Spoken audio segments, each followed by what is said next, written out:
rather hot one today. It's 101. So I think I'm going to take a little dip down to the Blue Whale and meet up with some great friends there that I was very fortunate to actually meet in person at the LA event a few weeks ago. Scarlett Reboy and her son Colin. And I think they are wonderful, and I'm so excited to talk to them today. Come on, cousins. Let's head on down to the back room at the Blue Whale.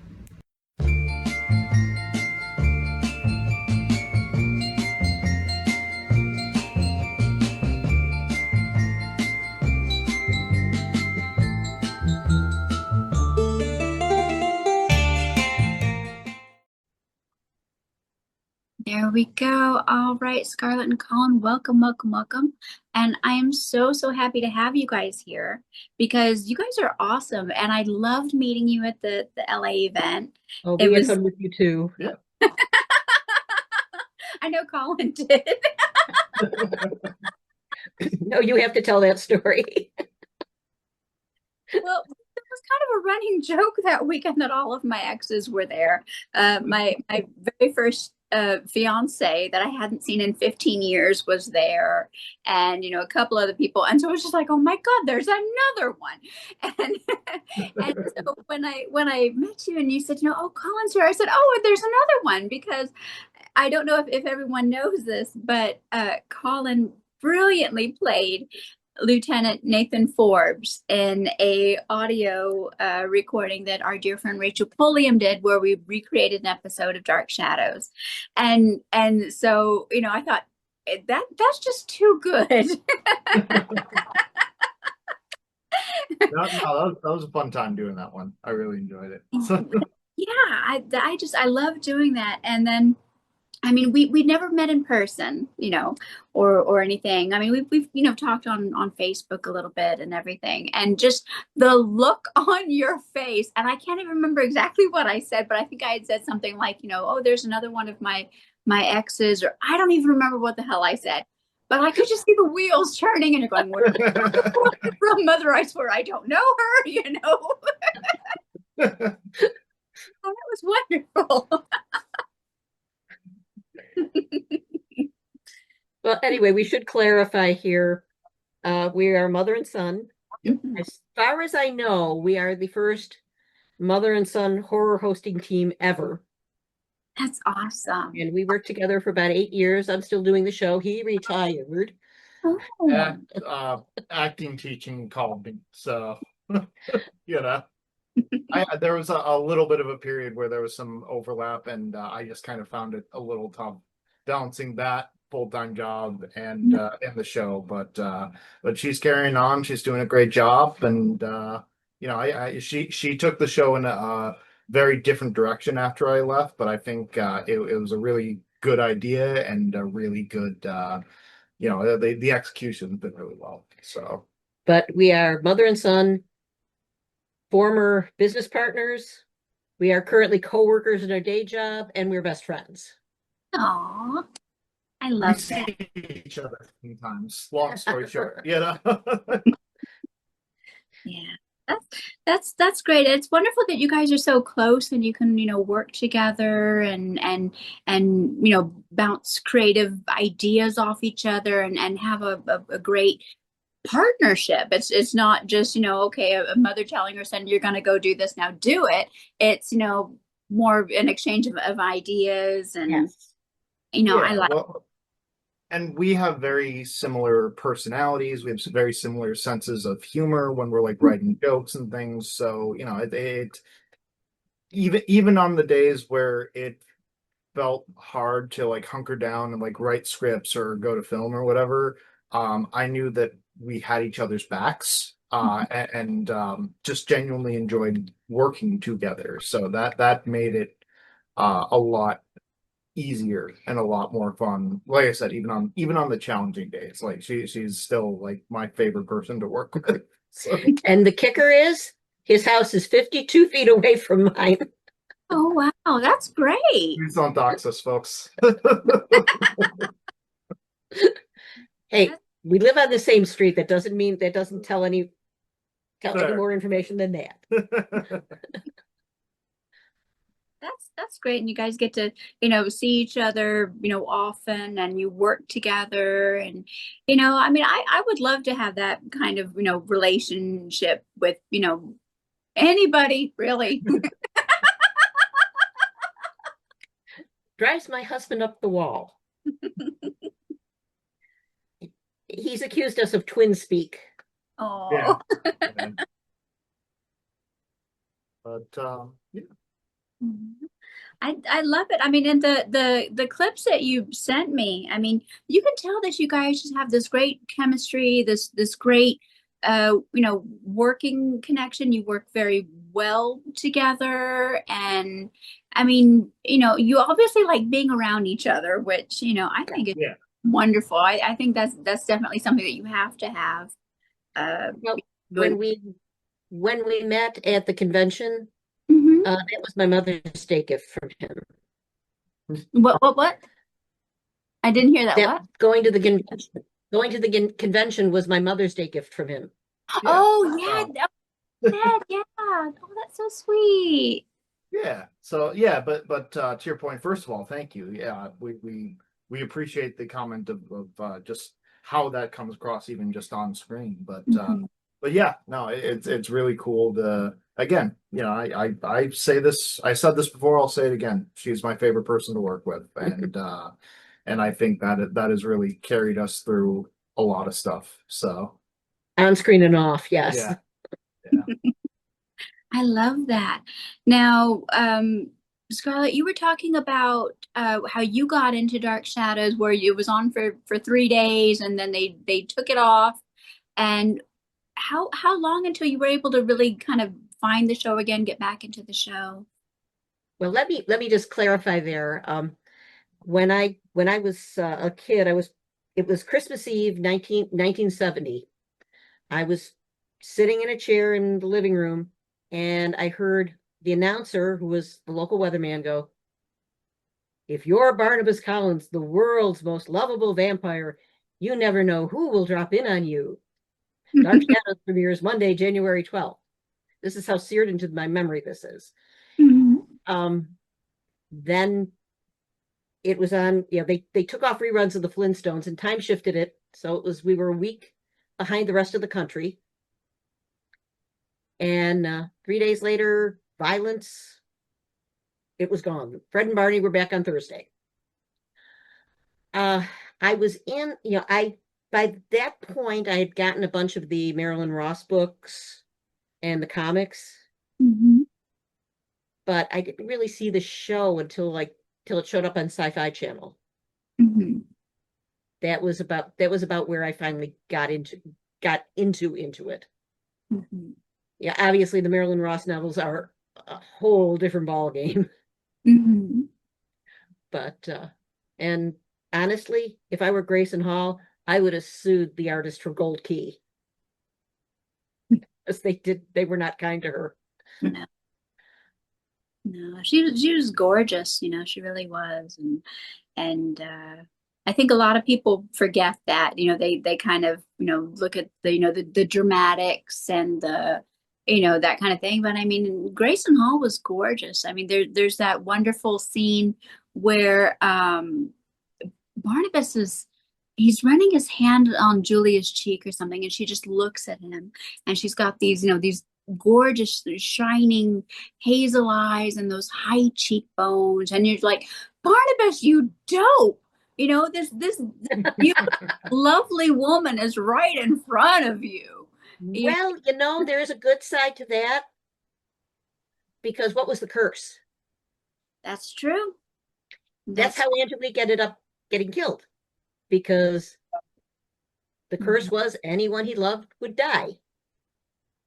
That's very true. So he fell in love with her. She gets shot. I'm hoping that isn't too much of a spoiler for anybody. I think everybody's hopefully seen it, but you never know, because I mean, I'm constantly, it's like I'm constantly surprised when we were at the LA event. I had people that I didn't even know coming up to me and saying, oh wow, I love your podcast. You do such a great job. I'm like, I only thought a couple of my friends watched this. So, I'm just kind of in this zone where it's like, oh yeah, there's I just have friends that watch Dark Shadows and we've all seen it already.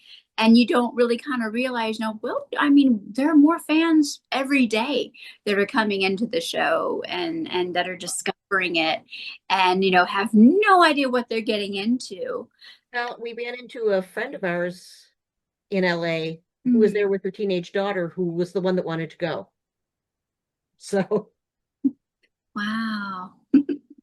Yeah, so that tells you right there. That was kind of wild because this person is local to us. So I was surprised seeing somebody from our neck of the woods just very far away. There were a fair number of East Coasters there. Yeah, a lot of East Coasters. Yeah. But getting back to Grayson Hall, recently, another thing I love is I love the movie That Darn Cat because I'm a cat person.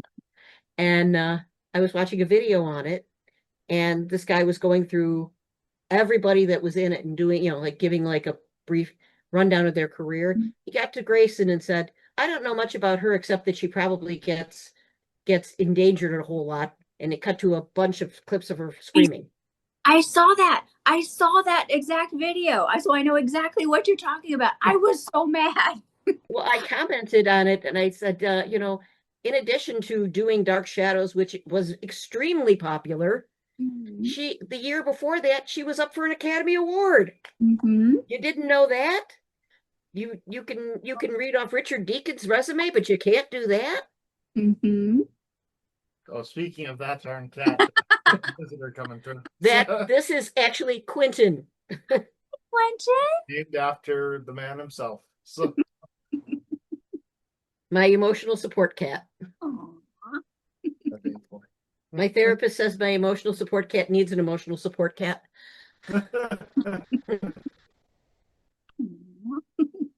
Well, Quentin, the character, is how I got into the show because I came in when it was on Sci-Fi and I was channel surfing and I see this gorgeous man in Victorian attire, laughing atop a staircase and brooding maniacally. And I went, what is this? And I was hooked. That was my moment for me. What was that moment for you guys that got you hooked on the show? Well, I'll be honest. Yeah, pretty much the same kind of thing. I had a crush on David Selby, which embarrasses him no end. I just she's not someone who is very vocal about like celebrity crushes or things like that. That's very personal to her. So the fact that I had this information, knowing her for so long, I've been a running joke machine about it, but but it's obviously done all out of love. But yeah, it was David Selby. Yeah.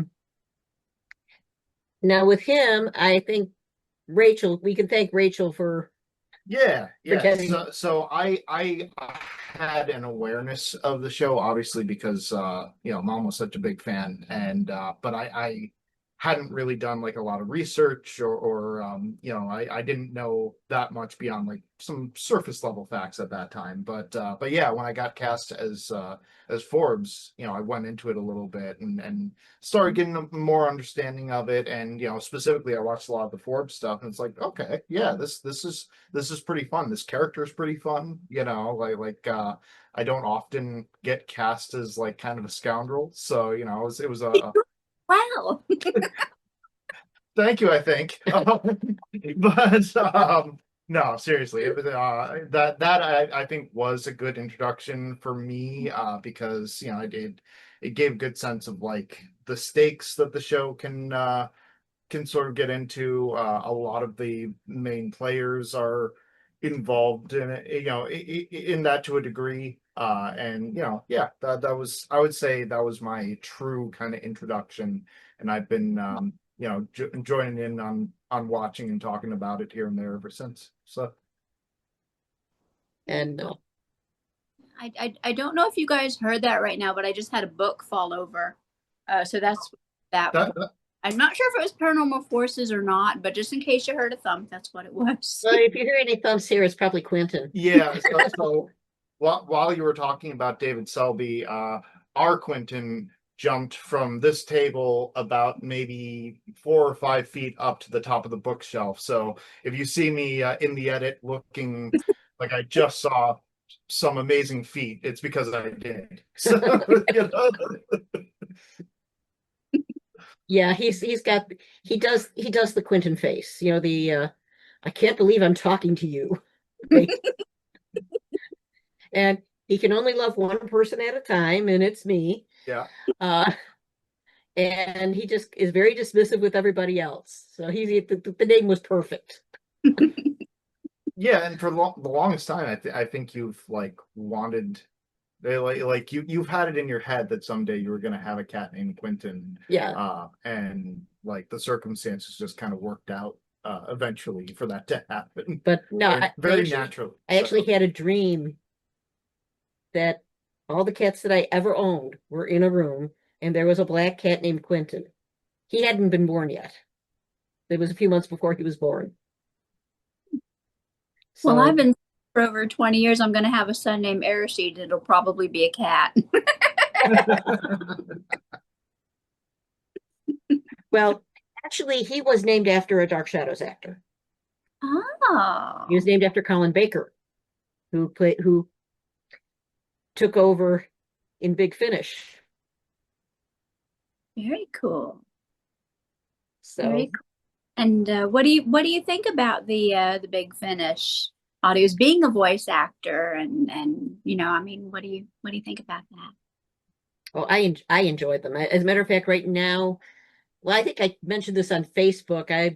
I picked up Bloodline when I was in LA, and I started listening to that in honor of Julie Newmar's 95th. Mm-hmm. And she is brilliant as Julia. Mm-hmm. Yeah. You know, it's great that they tried to not recast when they didn't have to, Mm-hmm. but I'm glad that they did in some cases. Mm-hmm. I mean, you can't have Dark Shadows without some of these characters. Yeah, you can't really have Dark Shadows without Julian, without Barnabas. And I thought that the way that they did Barnabas was brilliant with the actor that they had. And then you know, they had Jonathan Frid, you know, come in later. But I mean, I thought that was just fabulous. And I thought he did an amazing job. Oh yeah, and you know, speaking of Colin, have you heard The House by the Sea? I haven't heard that yet. No. Oh, he plays all of the characters, Oh, and he is spot on. He plays the female characters, and you know who he's being. House by the Sea. I'm gonna have to. That's something else for me to do after this. House by the Sea. And I'll tell you, the one that he spends the most time on is Tom, and boy, does he get the very particular cadence. It was amazing. And he has such a distinctive voice. I'm very surprised. Mm-hmm. But you've got to listen to that one. Oh, okay, yeah, definitely. I think I saw something that said Big Finish is currently having a sale right now. I think it's like a 15 Ooh. or something. I'm not sure, but I'm gonna go check that out right after this. Yeah, I felt so bad for them when they had the accident right before the convention. Mm-hmm. They could have sold a lot of the anniversary, Oh yeah. Oh yeah, yeah. but I pre-ordered mine as soon as it was announced. I jumped on there and I pre-ordered it because I saw the live performance of Vengeance at Collinwood. oh really? Mentioned several years ago, and Jerry Lacey was absolutely brilliant. I mean, everybody was losing their freaking minds because he was just switching back and forth like it was nothing, and it was incredible. Well, he impressed me a lot in the live readings at the con. I mean, Yeah. for his age, you wouldn't, yeah, he doesn't sound any older. Mm-hmm. Yeah. No, I was very impressed that he sounded pretty much like on the TV show Mm-hmm. after all that time, you know. Now, have there been any actors that have just totally blown you away as you've gotten more into the show and kind of seen all the storylines and thought, no, wow, I knew what this actor or actress could do, and then they just do something that just wow. Oh, that happens. It happens a lot. Obviously, Lara Parker, Mhm. because she switches between sympathetic and so sympathetic Mhm. on a dime in Yeah. the same conversation. Yeah, honestly, that was the one that came to mind because there is a lot of, without even necessarily doing like a lot to change herself between the two, it's a very seamless transition, which is not the easiest thing to do when you're playing kind of like that duplicitous type character. So I mean, you never know if she really wants to help Barnabas or wants to kill him. yeah, that was always kind of fascinating to watch. So And of course, the difference between early Maggie Evans and Josette is very, very strong. Mhm. She was this tough girl in the beginning. Mhm. Yeah, it's interesting because once she got kidnapped by Barnabas, and she was very much the victim, you do still have these moments where she is still saying, I am Maggie Evans, I know who I am, and she's very much kind of fighting against it. But then later on, like when she becomes the governess at Collinwood, when Vicky leaves, I mean, it's not so much anymore. I mean, there are a few moments like she obviously is great at disciplining David, whereas Vicky was just kind of like, okay, go to your room or something. And Maggie's like, no, I'm actually going to give him a punishment. Like he has to learn what he did wrong, Right. and then it's almost like I don't want to say like deteriorates, but her character just isn't as strong anymore. And she ends up in Wincliffe. It's like, what the hell? Well, actually, there is a story behind that, from what I understand. Mm-hmm. That Dan Curtis put the character there because he thought she was crazy to leave. Mm-hmm. I'd heard that, yeah, because she wanted to leave and get married and she moved to Paris, I think, or she moved to Yes. France, married. Yeah. Which is a shame, because I think that was such a great character. And I mean, I don't want to say that's the reason why Dark Shadows was canceled, but when you have all of these very kind of rapid changes in the last few months of the show. Yeah. I'm not a huge fan of the last story arc Mm-hmm. because it's like, but what happened to all our friends? Mm-hmm. I mean, these other characters were interesting. It wasn't bad. I'm glad I watched it. But, we wanted to know what was happening to the characters we loved. Yeah. my understanding, because she's not as much of a fan of it, I haven't seen a ton of that season, but my understanding it's more that the change was so rapid, and that it kind of got rid of the characters that everybody's been like following for a long time. And also as a relative newbie, I'm just gonna say this. I was introduced to the 90s show not long before we left. And the idea that Josette and Victoria were played by the same actor really threw me off. Well, yeah, but that's because that goes back to House of Dark Shadows. Yeah. No, I know that there is like some background behind that. But I'm so used to Catherine Lee Scott doing Maggie and Josette that it took a few minutes to like kind of level set into that world. Yeah, that So, in addition to the 90s series, that they also did that in the pilots, I think, Mm-hmm. and also in the movie that shall not be named, to use Penny's term. Uh, the 2011 one. yeah. I think that's the most kosher way to put it. So I think people who aren't hardcore like us, that's how they know the double cast. Yeah, yeah. Yeah. And now, what were your thoughts on the revival series, the 1990 series? I mean, besides being thrown off by that change, I mean, if you look at it, as a Dark Shadows series, I mean, what did you think of It it? was beautifully done. Yeah.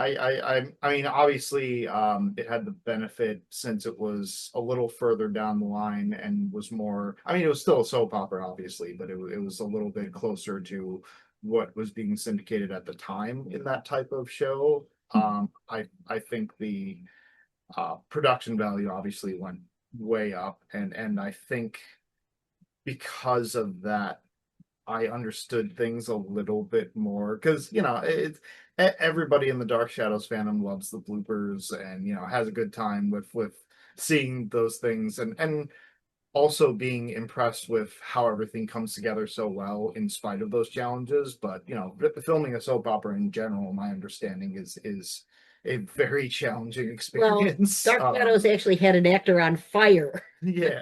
So, but putting that stuff aside and just taking it purely as like, a show on its own terms, like it clarified a few things about the story for me, and I enjoyed it.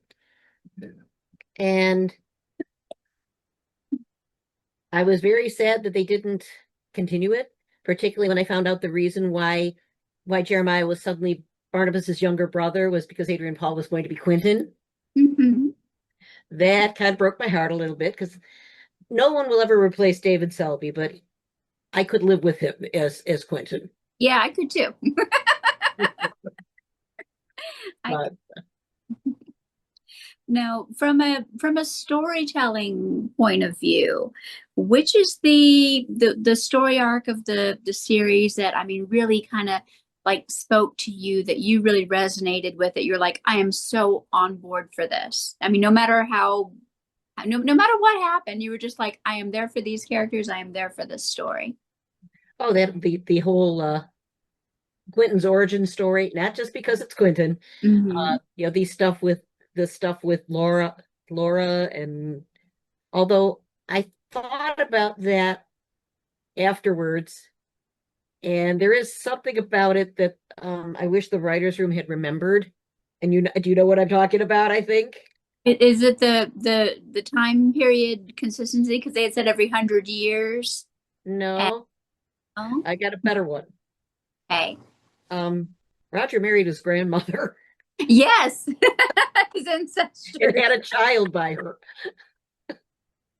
That makes that one blooper kind of. Mhm. Yeah, I was gonna say, was that blooper related to No, that story? no, I don't Oh think so. boy. Oh That boy. was totally accident.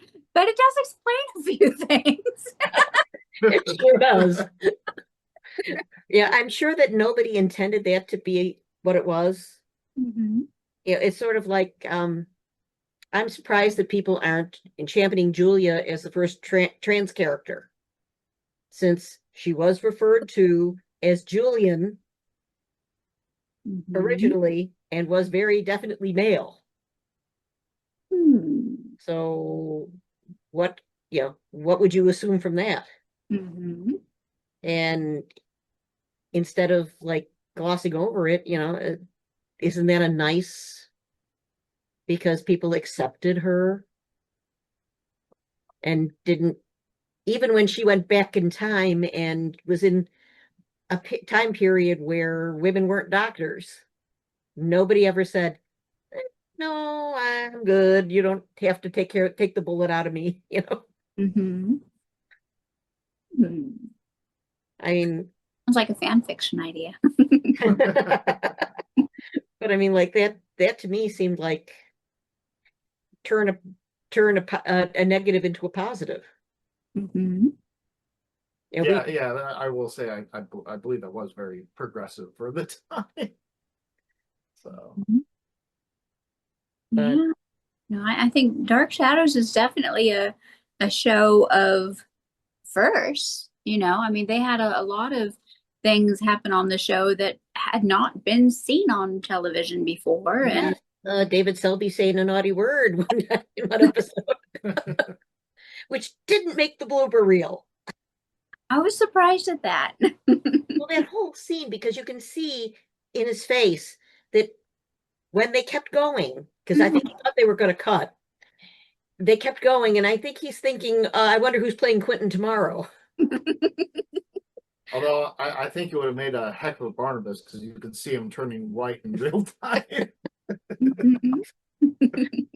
You know, by the time Jerry Lacey walked in, he was just completely losing it. Mm-hmm. And he walks into the or the top of the. Yeah. Of course, he did that a lot because he's so tall, but Yeah, he was very tall. You know, I was would feel so bad when you go through the door. It's like, is he gonna do it? Is he gonna make it? And then, you know, I think a few times he hit his oh yeah. head. Well, that particular one, he just full and walked right into it. You know, yeah, I read the write up on that on Dark Shadows every day I like that one. because I'd be like, I did I hear that? Oh yeah, I heard that. That actually was a huge help in writing some of my Dark Shadows music because I would forget things in episodes and I'd be like, I'm just going to go on the website here and look at the episodes. And in fact, some of the songs, the lyrics are taken exactly from the episode. I wrote a song called Wuthering on Widow's Hill, which is the 1849 storyline. And that is exactly their dialogue between Bramwell and Catherine. That is exactly what they say. And I just stuck it in there. Oh, cool. But yeah, that and I think he's a little tough on Strange Paradise. Yeah. Yeah. Well, he only watched what, like the first 7 episodes? 5. 5? Oh, that's right. Yeah. If it was first week, it would have been Monday through Friday. But um, you know, he was a little rough on that. yeah, I think he could have sticked it out. But well, yes, but it's not a Strange Paradise. oh yeah. No. Yeah. I respect that he didn't, but in my head, having seen the whole show, I'm like, you know, there's good stuff, you know. Got keto, you know? And he didn't get to see your favorite character. He didn't get to Didn't get to see Court. Yeah. Uh, Yeah, he's sort of a male Carolyn. You know, kind of. Yeah, I've heard about him. I know Rachel's told me some about yeah, him. well, one of the things I love is he adds like this thick layer of like borderline 90s sarcasm to to this gothic soap opera from the late 60s. And it's like, oh, okay, this is a different energy. I like it. Yeah. You like snarky characters, I know. This is true. This is true. Let's be honest here. But no, and getting back to the 90s show, I also thought that Lisette Anthony was a brilliant choice for Angelique. Mm-hmm. He was going, but why did they have her on the roof? You know, why didn't anybody notice the woman on the roof grabbing the gargoyle? But Well, I mean, I guess fair point, but yeah, a little bit preoccupied, you know. Yeah. I mean, I will say there was stuff going on in the courtyard, you know, like pretty important stuff. So, you know. But yeah, that was sort of funny to watch where she's not being especially like secretive about the things she's doing. Um yeah, but yeah, I guess in a weird way, and this is probably a weird thing to say about a soap opera, is I did notice the 90s version was a lot more, I feel like, heightened overall as far as you know, the acting and sort of the how the series of events unfold. Whereas, you know, the original series, there were points where it could actually be quite subdued, even though there was a lot of intense emotion around it.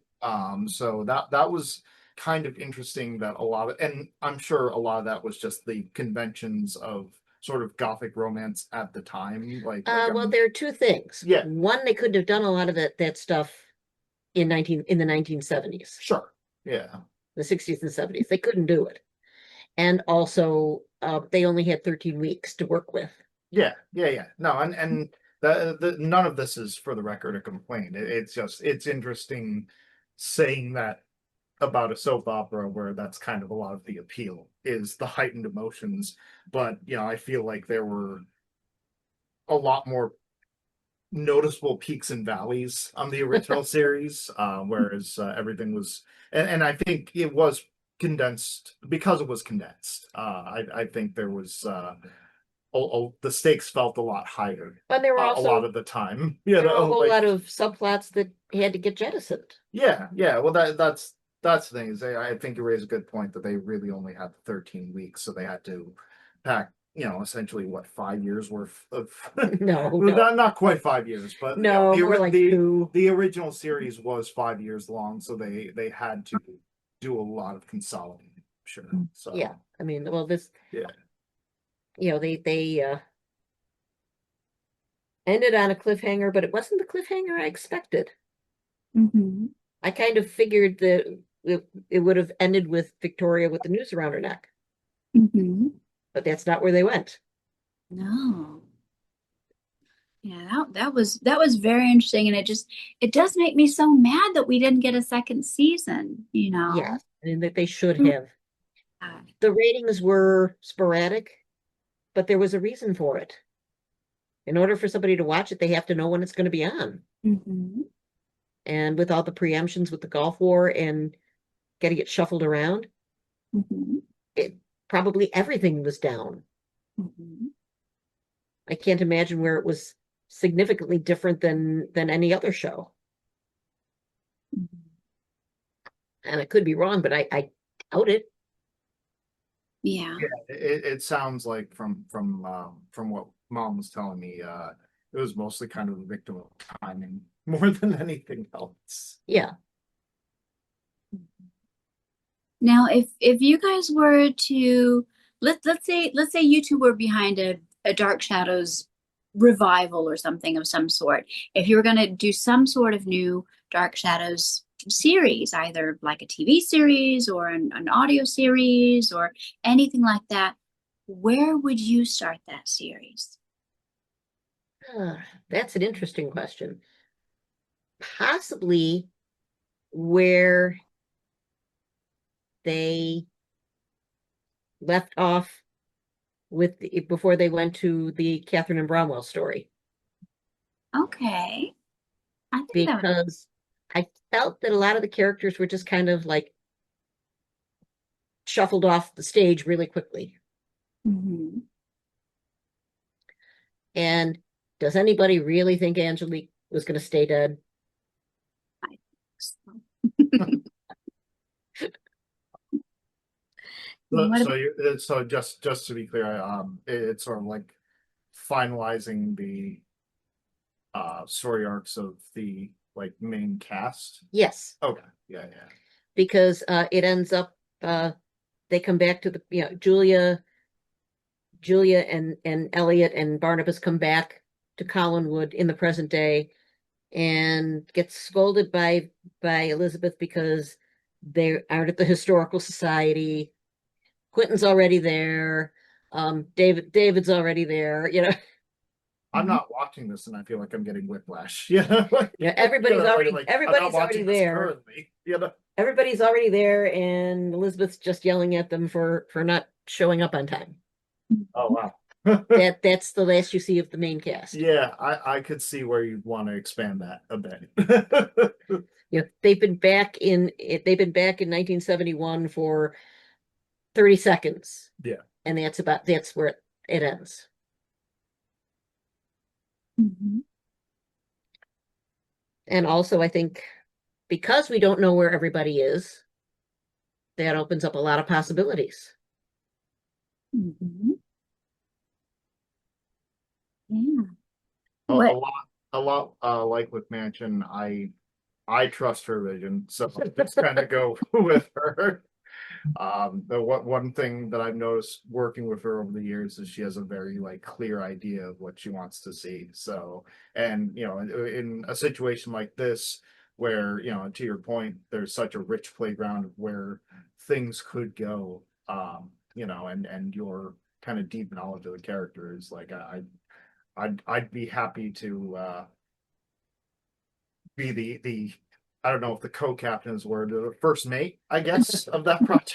So, Associate producer. yeah. Well, Yeah. yeah. Probably should have used the title I actually use for Mitch. Well, you know, I would love to do more of the audio recreations of the original series like we did with Rachel, but I'm Yeah. also kind of contemplating maybe doing something original. I mean, would you guys be down for something like that? Absolutely. Yeah. In a New York minute. That would be cool. If you had your choice to play any of the characters that we know, like original characters from the series, who would you pick? Hmm. Oh, that's tough. I mean, I know Rachel sees me as the Grayson Hall type. I don't know that that's me. I don't know. What do you think?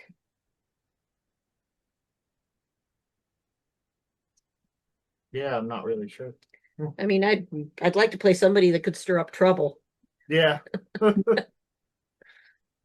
that's for me. Yeah, that's still cool. I know which character you won't play. Oh yeah. You know where I'm going with this. Yeah. I genuinely have a lot of respect for Mr. Selby. There are certain lines that I will not cross. So. What characters could you see yourself playing?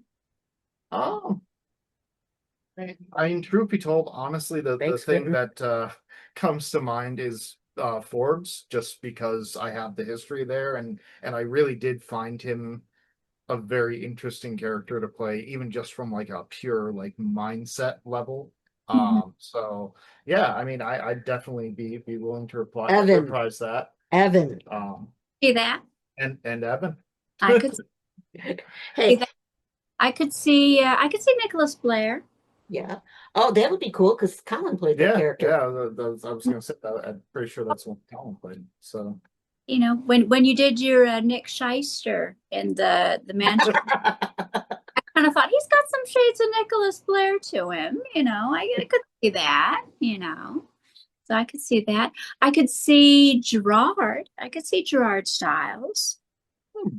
I could see that kind of duality when he's being possessed by Judah Zachary, and you know, there's a whole lot of plotting going on and scheming and whatnot. I could see that.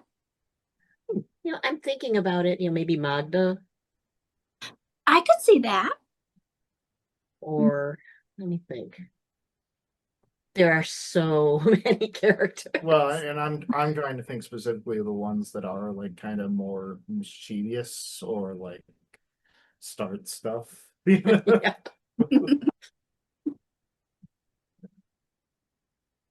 But I'm the straight person on Mansion. Although Mhm. I do have an evil twin, but Oh yeah, she's always very critical of herself playing Sapphire. It is so unlike her in real life. I actually really love playing against that, so I can definitely see why you want to play that type of character because you play it so well when you do it in Mansion. So, I don't think so. But but yeah, You, you I'm know, thinking like Barbara Eden's evil genie type. yeah. Yeah. I think you could do a brilliant Laura. Really? I think you could. Okay. I, I Try could see that. it. I could see it. You know, when you were talking about, the evil twin thing and everything and not really, kind of playing to type, I thought, okay, I bet you could nail Laura. I bet you could.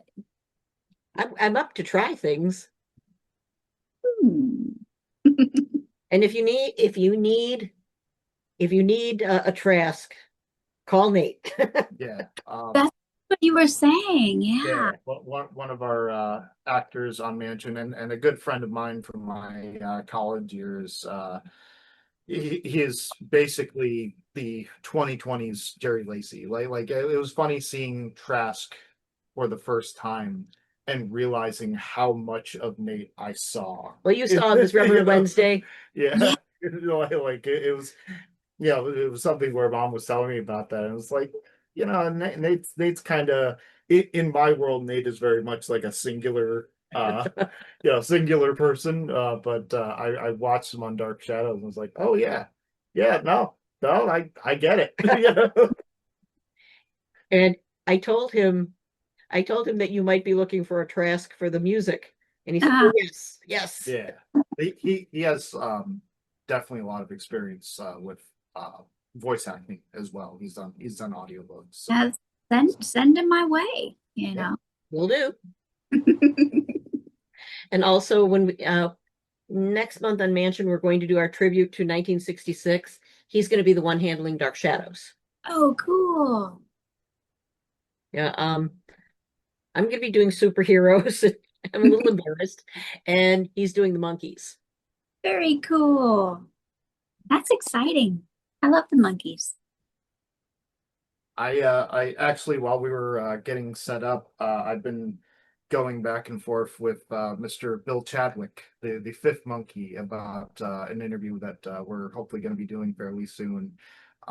So yeah, if I keep staring at my phone, that's us trying to coordinate plans. But I got a chance to talk to him on the phone as well. He's a very very lovely guy. So. Very cool. That's so exciting. This is either going to be the worst episode or the best. I'm not trying, and I'm trying to figure out which. I'm Oh, sure first. the The Yeah. few seen I really like. I want to see more. And when I was looking on so the site that you sent me that had the clips, I was trying to figure out how do I find like the first episode so I can watch in order because everything was out of order. Well, yeah, because well, a lot of our old stuff is not on archive. Yeah. And I guess the good news as well, and let me know whether you concur on this or not. With the exception of a few periods, it's not strictly necessary, like from the beginning. Like we don't really have like an episode that fully introduces our backstory. It's kind of peppered in throughout. So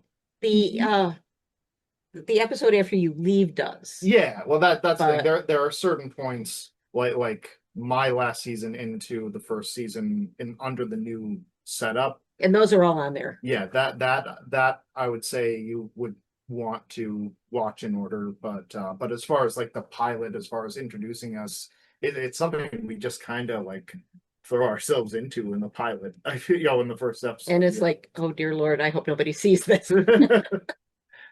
Yeah, we're because we were learning so much Mhm. in that first part of it on kind of how the whole framework works. The first season I think is a little bit rough for us to watch. I it, Everyone that we know that's watched it has enjoyed it. Well, you saw So the one where the one where we're riffing on the Barnabas storyline. Yeah. That was like our fourth or fifth episode. yeah, Okay. I really enjoyed that and it made me want to watch more because because you're saying, well, he's a ghost and I'm his landlady. I'm like, I want to find out this. Who are these characters? yeah. I wish I could tell you there was like a definitive starting point where we like really flesh out like deep lore about the characters, but I think the more you go on, the more you understand the relationships, the more you pick up on the lore of like The first season it was just you, me, yeah. and the neighbor and her cat. Yeah, I don't think we were necessarily thinking in terms of like long running narrative at that point. It was a lot more episodic, but Yeah. And by the way, Mittens was actually played by a cat we had who passed away about a year ago. But he was he was the first actor cat we had. And then there's an episode called Claw and Order where Quentin is one of the leads. No. yeah, correct me if I'm wrong, but Quentin is your evil twin sister's cat. Yes. Yes. And it's essentially Quentin as Quentin. Like I don't think you even changed his name. No, I didn't. But Um, yeah, he turned out to be a very good actor. I can get him. I can't get him to do things on command unless I've got a camera. yeah. Yeah, that's fair. But We actually, the times that we had our cats like make guest appearances, for the most part, they were like pretty on track considering they probably had no concept for what this was for. the only one It's that like, they really didn't get it was Dean, the one yeah, that played what was Mittens. what the played mittens. So Yeah. a lot of his part was audio only, and the few times that we had video with him, it was a challenge. He would Um, just like stare into space. yeah, well, I think he was very distractible. So, Yeah. But uh, yeah, my other cat Wanda is not a lap. Well, she is getting there, but she wasn't a lap cat at the time. And the script called for her to sit on my lap, Mhm. and she did. yeah, she rocked it. Yeah. And she sat there and let me pet her for the horribly long amount of time it took to get the shot. No, I think from that, like as soon as we cut print, if I recall correctly, she bounced right Yeah. away. But props to her for the restraint. So, But no, yeah, we're also on Betamax TV. That's a Roku channel, and there's a bunch of episodes. I'm trying to remember that they just pulled based on what the movie was. oh yeah, let them know too where you can find on both like Roku Yeah, and online. our So our main outlet is Throwback Television. Yeah, we're on every weekend yeah, and you can find that on Roku. So it's an on international Roku, platform. or you can also watch it on your computer. Yeah. Just look up Throwback Television Network. And then as far as like the relatively current stuff, your stuff runs on the Vortex and the Monster Channel. Yes, the And same monster channel that they talked about on Saturday Night Live. Yes. and my understanding is if you want to catch like the brand new episodes, those typically premiere the last week of the month. Yeah. So We do a new episode every month. yeah, so Okay. But you're not in the new ones, Colin? no, I'm not. I will occasionally do voice work, or I actually in one of the Dark Shadows parodies that she did, Which she saw, by the way. I jumped in for a brief cameo, but beyond that, I've mostly been kind of preoccupied with other pursuits and occasionally sleeping. But Oh, come on, you don't do that. oh yeah, no, but I got to make it sound like my life is somehow balanced. But yeah, no, I still will help her like occasionally with like script stuff if she asks me. But even at the time when I stepped away, and I told her this, I have every faith that she can do this whether I'm there or not, and she's proven that very much to be the Well, it's because case. I've got a So lot of really nice people who show up every month and yeah, but don't sell yourself short either. You steer the ship quite well. I can tell you just with my own brain, I had my own mini series for a little while. I got 2 episodes done. So you are the master of consistently keeping things on track and being very productive with the show. the So promo, the commercial for the show that plays on Throwback, I'm described as a full-time disaster manager. that's fun. I didn't know about that. Of course, he also says we have haunted furniture, which we do not. But at least as far as I know. But yeah, no, basically I stepped away like 3.5 years ago now, maybe 4, um, to actually teach acting because I have a long acting background. The first show I did when I was like 5 years old, so and that's what I went to school for. So I decided to at least make a teeny tiny little bit of money. No, actually a decent amount and using my degree and also helping to do my part for the next generation of performers that'll be stealing my jobs. So no, it's been a fun pursuit, but because it's taken up a lot of time and a lot of prep work, it was tough to balance out. So, Well, I just want to say thank you for taking time for doing the two songs that you recorded for me. oh yeah, of course. Wonderful. And I'm going to play them after, we're done with the chat portion.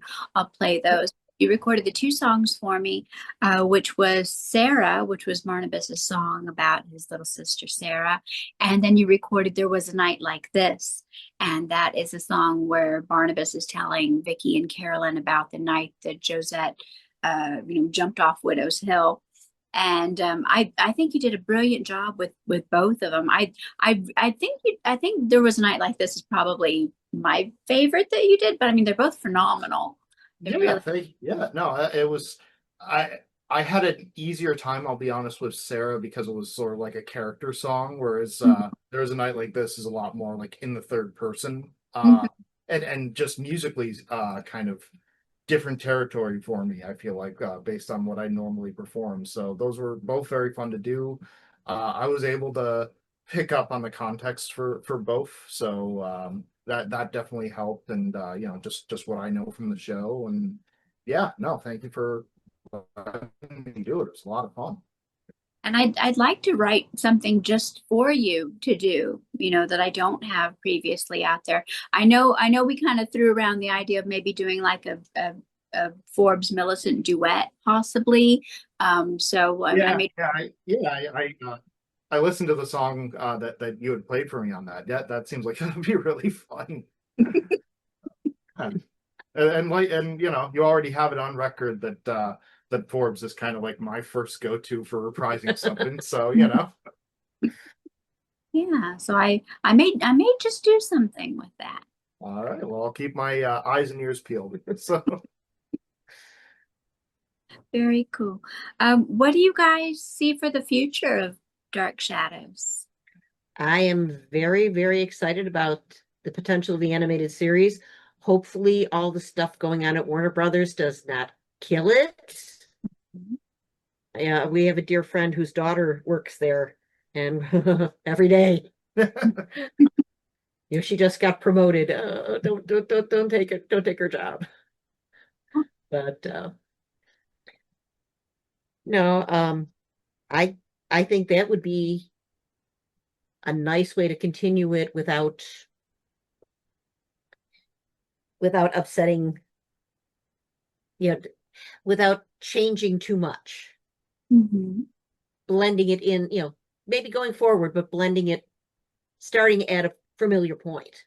Because I Mhm. think the reason why the Johnny Depp thing went as badly as it did, aside from the fact that there was no respect for the source material, uh, I'm sorry, just my opinion, was it was not familiar. Mhm. Those were Yeah. not the characters that people loved. Mhm. And honestly, I don't think he realized till we were in Los Angeles how much love there is for this show. yeah, Mhm. I knew it had a fairly sizable following, but yeah, like walking up and seeing the line going in, how expansive it was. Yeah, that was a tiny bit of a culture shock. So, but I knew going into it that it had a very like devout following. So, But yeah, if we could start at a familiar point and go forward as opposed to reinventing the wheel, I think that would help. yeah. I think the 90s show did a pretty good job of that. They had more money to spend and it was glossier, but the characters were very much the people we knew. Yeah, yeah.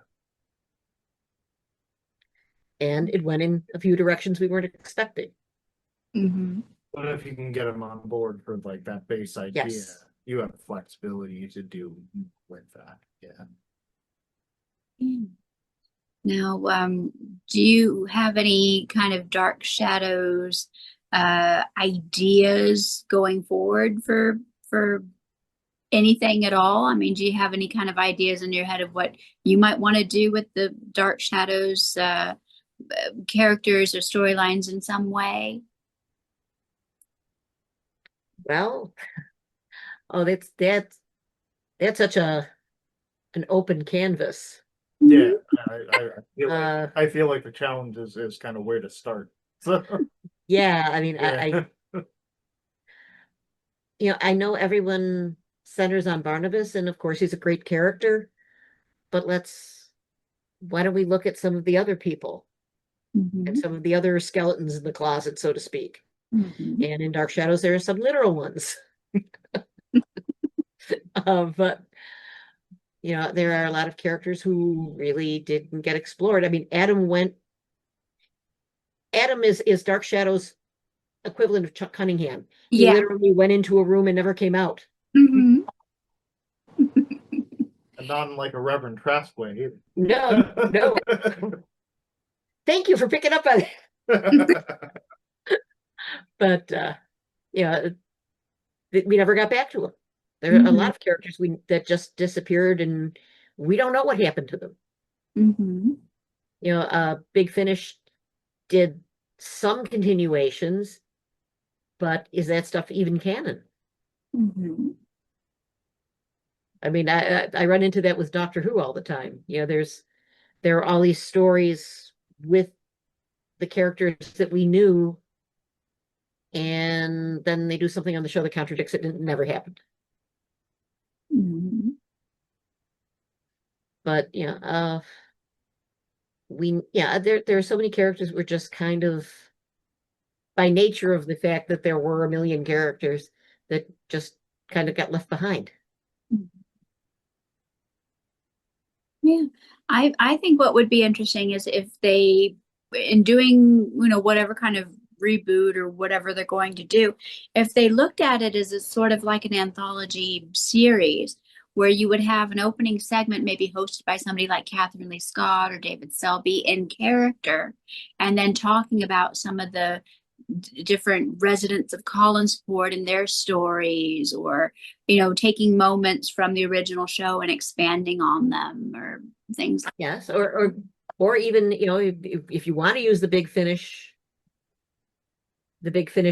characters, there are a bunch of characters who appeared there that aren't in the series. that. Yeah, that'd be cool.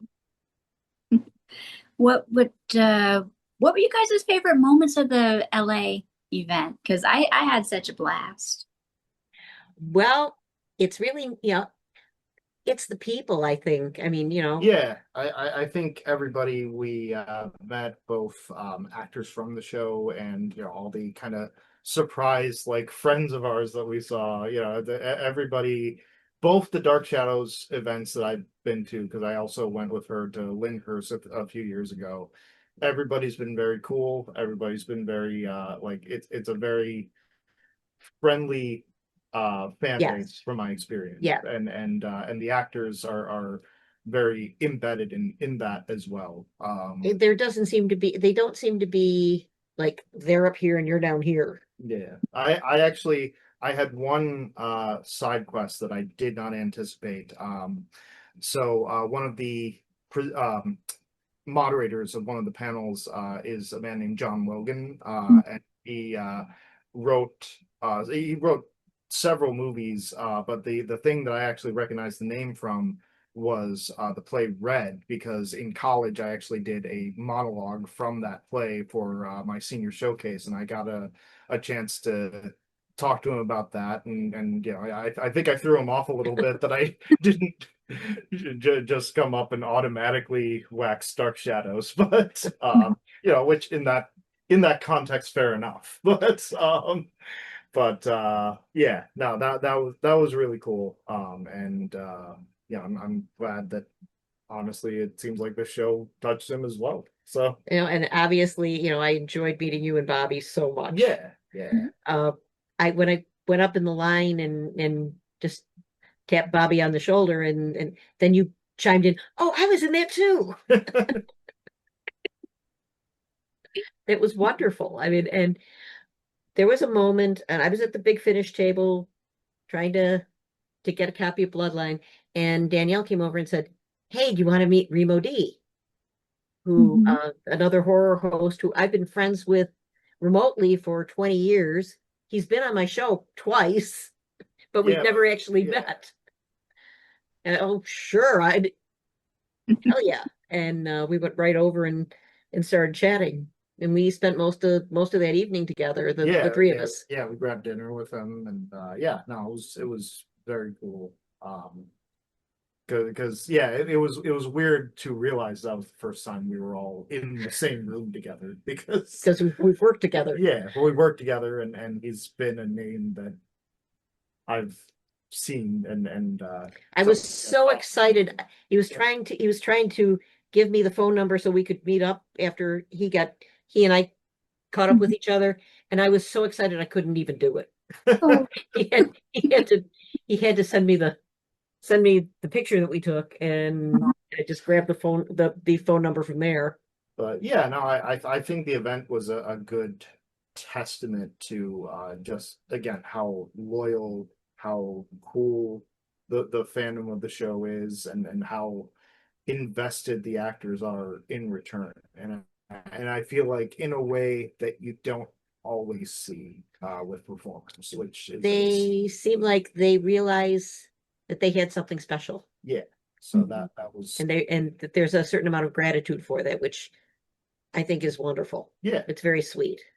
mhm.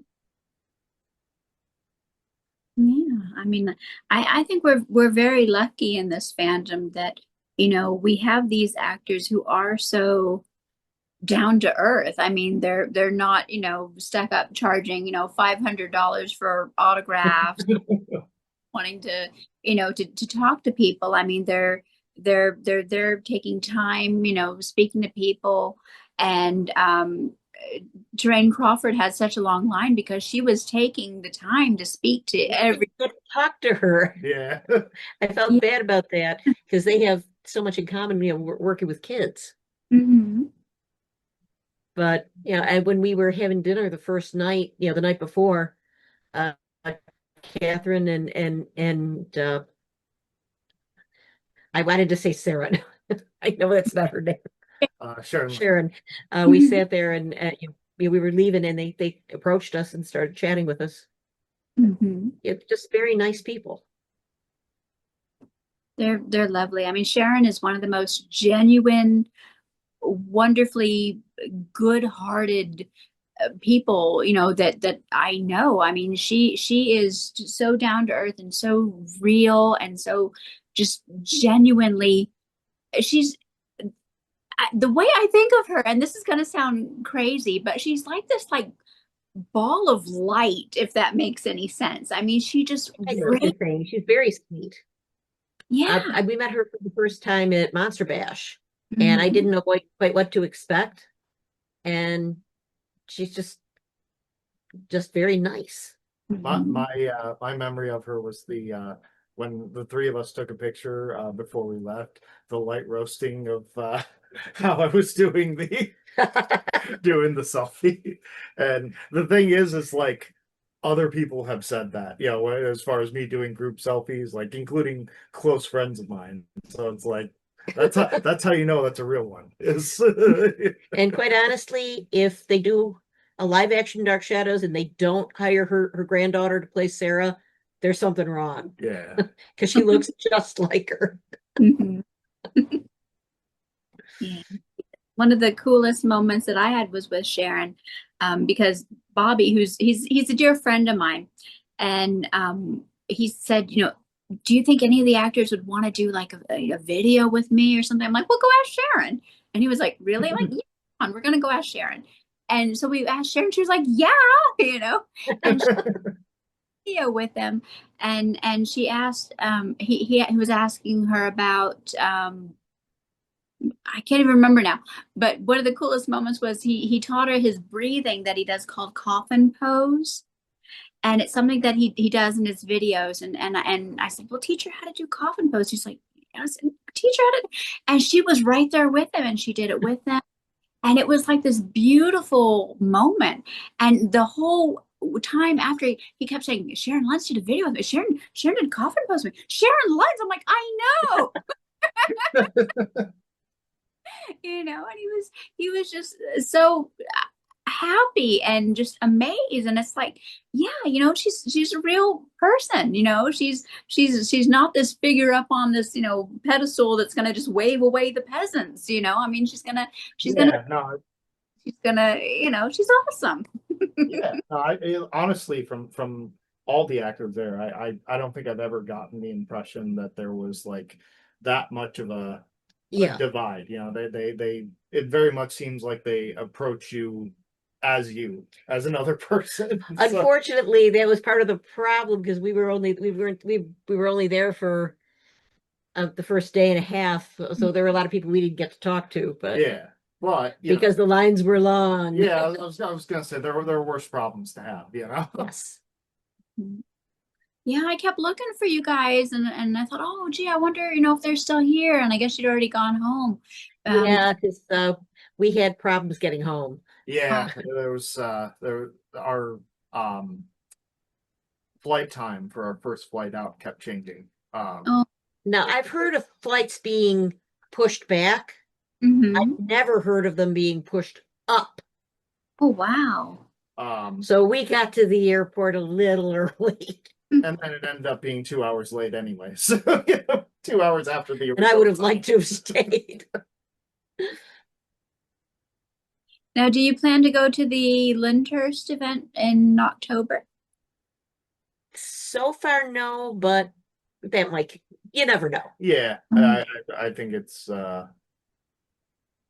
we're not ruling it out entirely, Right. but Yeah, there's some things that would make me do it. But and I love Lyndhurst. yeah, Lyndhurst is very cool. He was having fun, and I'm dragging him through all these places that mean nothing to him. Like, oh, there's the greenhouse. Yeah. Like I said, I think I especially when like preparing for doing Forbes, I got a little bit of it. Well, yeah, but Night of Dark Shadows you haven't seen. Oh yeah, that's true. The movies I have not watched. So Oh, you have to, because I wanna know your opinion. I want to know what you think of House of Dark Shadows and Night of Dark Shadows, because those are the only two Dark Shadows movies. And Yes. The other one was just a rumor. Yeah. It didn't happen. But what I like about them is I get a Hammer feel from them. I love the old Hammer films. Mhm. Not as many naked ladies. You don't have to worry about that. That's my favorite part of the Hammer films, but I think I was just surprised because I had sort of an image that it was a little more like classic horror. So when the nudity started happening, I wasn't bothered so much as I was just like, oh, okay, all right. Yeah, I'm a huge Doctor Who fan, and we went to see the Vampire Lovers on the big screen because Kate O'Mara, who played my favorite Doctor Who villain, the Ronnie, was in it, Mhm. and he wasn't quite prepared for it. Yeah, it definitely threw me off a little, but I think not so much that he didn't appreciate it, but that he was sitting with his mom.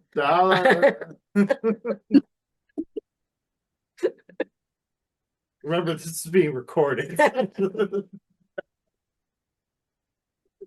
No, but yeah, no, it was yeah, I definitely do plan on watching both movies at some point.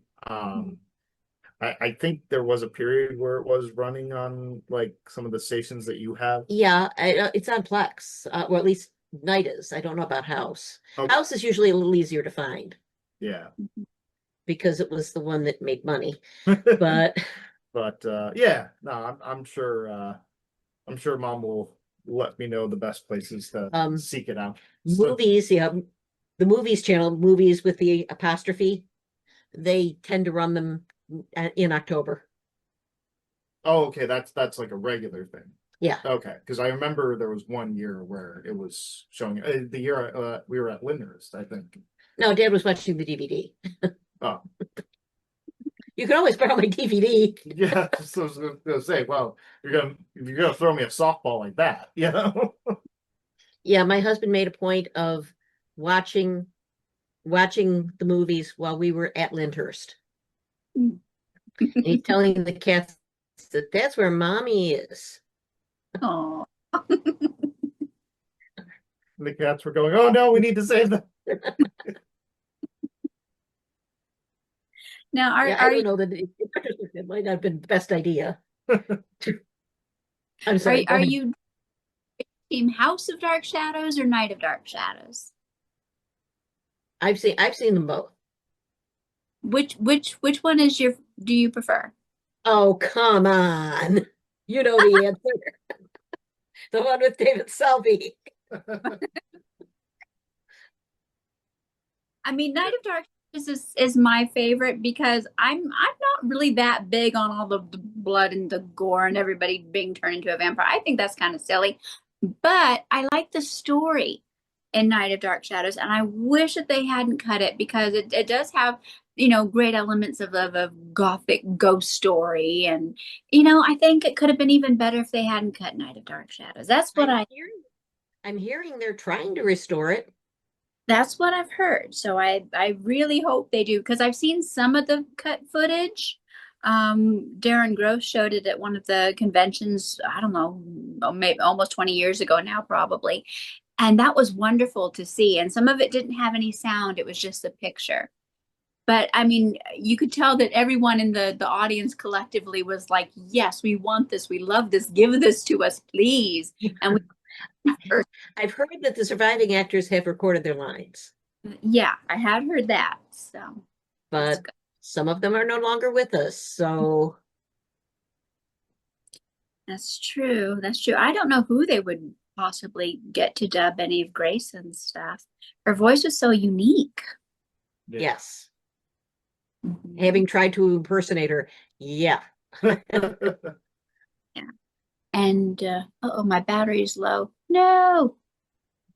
Okay. So I think on that note, we better end because I think my phone's dying. I don't know why it's not charging. I have it plugged in an external battery thing. And I guess the battery thing died. No, I'm having such a good time. We I can don't- always come back. Yeah. That's true. That's true. Well, I guess I will let you guys go then, and we'll have you back another day, and maybe have Rachel with us, and Oh, I'd like Oh that. yeah, that'd be very cool. Yeah. because I don't know if you saw the episode I did with Rachel and our friend Deborah, and we were talking about Dark Yes. Shadow, and so they're like, well, we didn't finish talking about this. It's like, okay, well, I'm gonna have you back. Yeah, no, I think I can safely speak for both of us that Yes. we'd be happy to return. So This was a lot of fun. Yes, I had a great time, and you guys are so wonderful. You really are, and I adore you both. I really do. I think you're fabulous. I love your energy. yeah, You. very positive vibes. So And there are very few people who are that positive that I really, really like, but you're in there. And adrenaline, but yeah. thank you.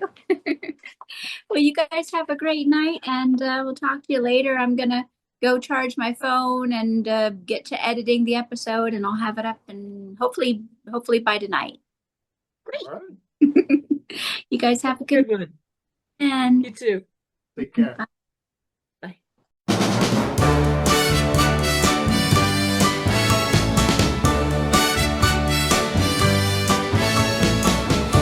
Every morning just the same. Get to work. Everyone knows my name. In a small town, nothing changes day to day.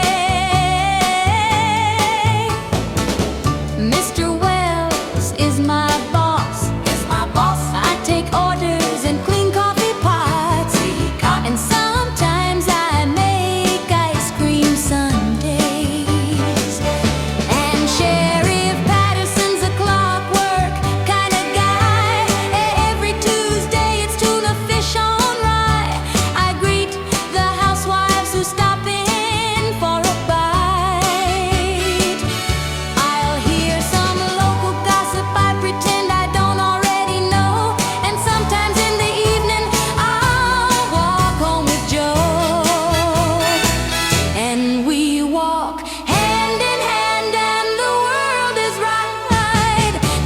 to drink at the Blue Whale, or just looking there for Popwell. He's telling some old tale, one he's told many times before, and nothing ever happens in Colin's sport, at least nothing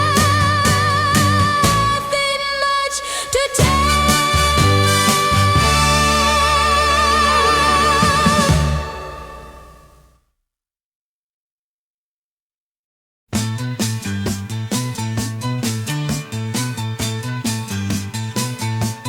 Use those magic hands, magic man.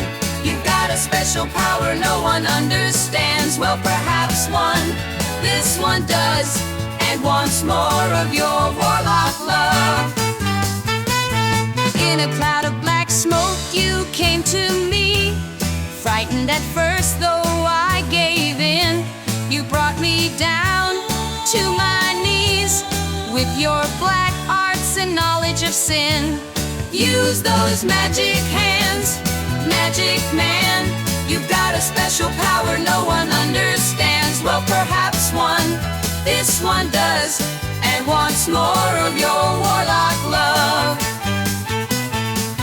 You're the epitome of cool, always where it's happening. Everyone wants to be you, without the soul blackening. Use those magic hands, magic man. You've got a special power no one understands. Well, perhaps this one does, and wants more of your warlock love. And down, down, down I go. You're taking me to your dark master below. As long as I can have your body, he can have my soul. Use those magic hands, magic man. You've got a special power no one understands. Well, perhaps this one does, and wants more of your warlock love. With incantation and dark rite, you'll make me yours this very night. Before the morning comes to pass, I'll be your bride in a black mass. Use those magic hands, magic man. You've got a special power no one understands. Well, perhaps this one does, and wants more of your warlock love. Use those magic hands, magic man. You've got a special power no one understands. Well, perhaps this one does, and wants more of your warlock love. Use those magic hands, magic man. You've got a special power no one understands. Well, perhaps this one does, and wants more of your warlock love. Use those magic hands, magic man. You've got a special power no one understands. Well, perhaps this one does, and wants more of your warlock love. Use those magic hands.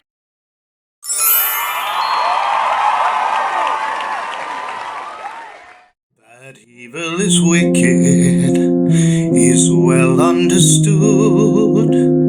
The wicked are punished, so you must be good. My little conscience, my little shadow, soft and sweet. Since the moment you could walk, you followed me. Cold nights by the firelight, I told you stories while you sat at my feet.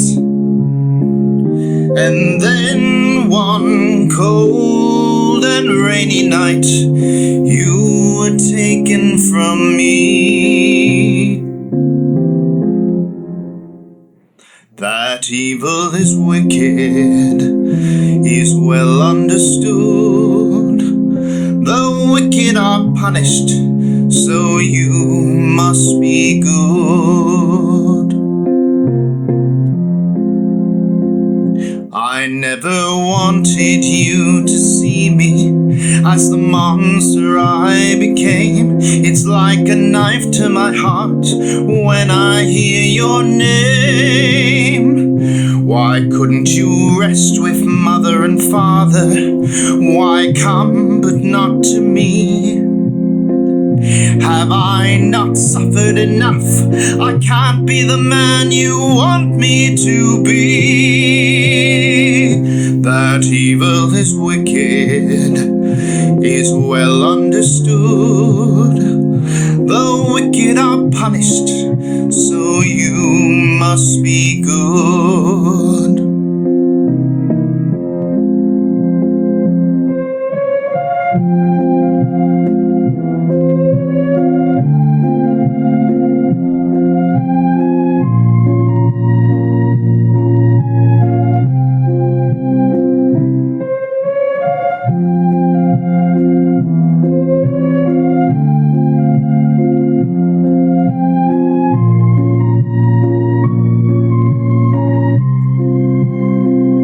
I never wanted you to see me as the monster I became. It's like a knife in my heart when I hear your name.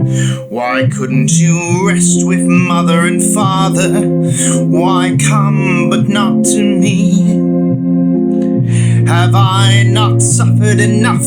I can't be the man you want me to be. That evil is wicked is well understood. The wicked are punished, so you must be good.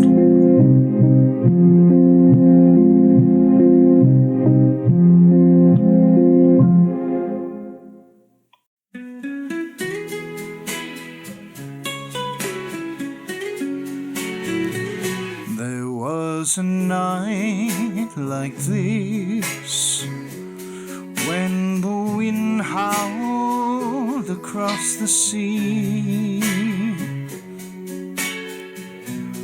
Widow's Hill filled with mist, there was born a legendary mystery. There was a night like this when there befell a tragedy. A young woman pressed to her limits, she could not accept her destiny. There was a night like this when she felt she could not go on,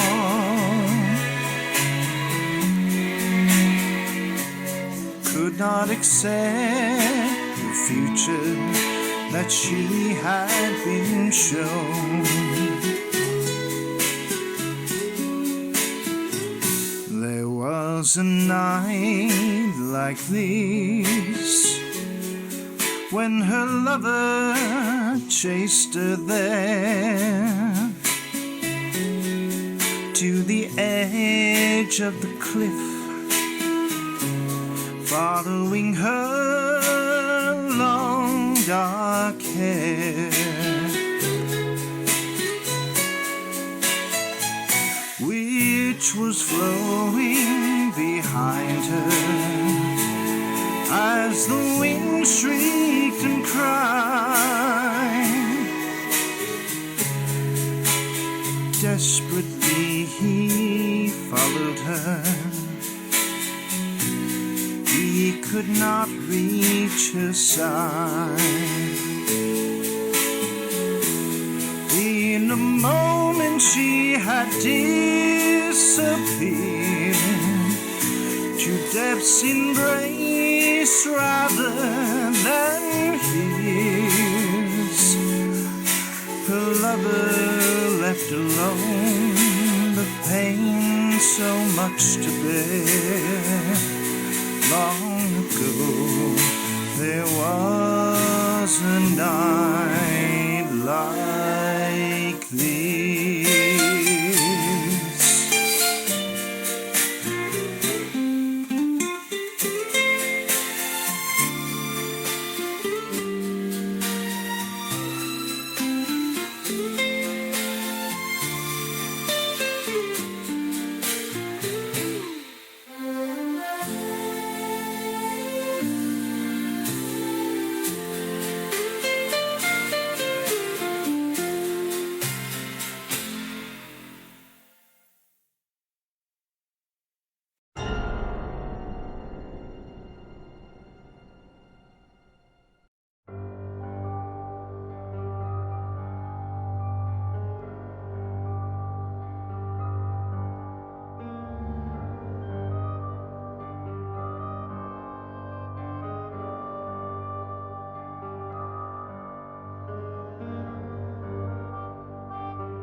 Hello, I'm Scarlett. Welcome to the Mansion of Mystery. Our movie tonight is The Legend of Sleepy Hollow, starring Jeff Goldblum and Meg Foster. Hey lady, me is all set to go trick-or-treating. Don't I look cool? Of course you do, Clowny. Mm. That's a very scary costume. I know. Anyway, while we get ready to go trick-or-treating, enjoy the beginning of The Legend of Sleepy Hollow.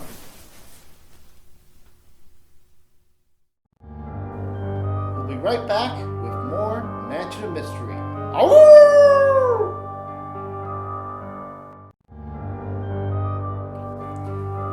Welcome back to Mansion of Mystery.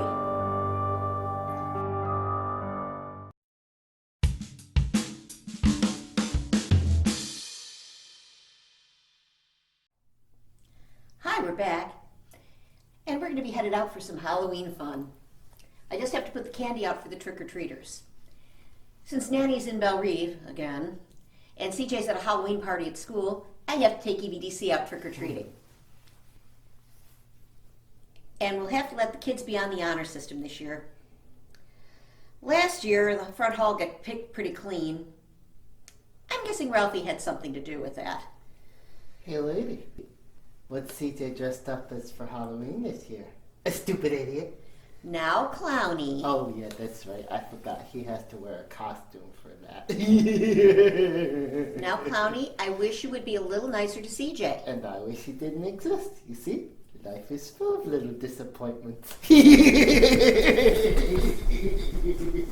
Well, I'm going to have to talk to EBDC about his attitude before we go out. Oh, I'll get that. Hello? Hello, Miss Scarlett? Hi, Mrs. O'Brien. I don't mean to be rude, but I'm just getting EBDC ready to go trick-or-treating. Well, frankly, that's what I called to talk to you about. As president of the Neighborhood Watch, I've been asked by the membership to ask you to keep your little clown home tonight. What? That's not fair. He deserves a chance to enjoy the holiday like all the other children. I would agree with you if not for all the mischief he's caused in the past. Well, lots of kids get into mischief on Halloween night. Well, yes, but that's true. But very few resort to robbing homes with automatic weapons and setting traps with high explosives. Please, just for tonight, keep EBDC home. Well, I guess perhaps we can do something special at home. Oh, good. Well, I must go. I need to help Mittens get into his Thanos costume. You know, like in the Avengers movies. Oh, I can't imagine anyone who's better suited for that role. Oh, thank you. Well, bye, y'all. I hope there's no hard feelings. Great. Now I have to tell EBDC he can't go trick-or-treating like the other kids. Oh well. In the meantime, enjoy more of The Legend of Sleepy Hollow. We'll be right back with more Mansion of Mystery. Oh!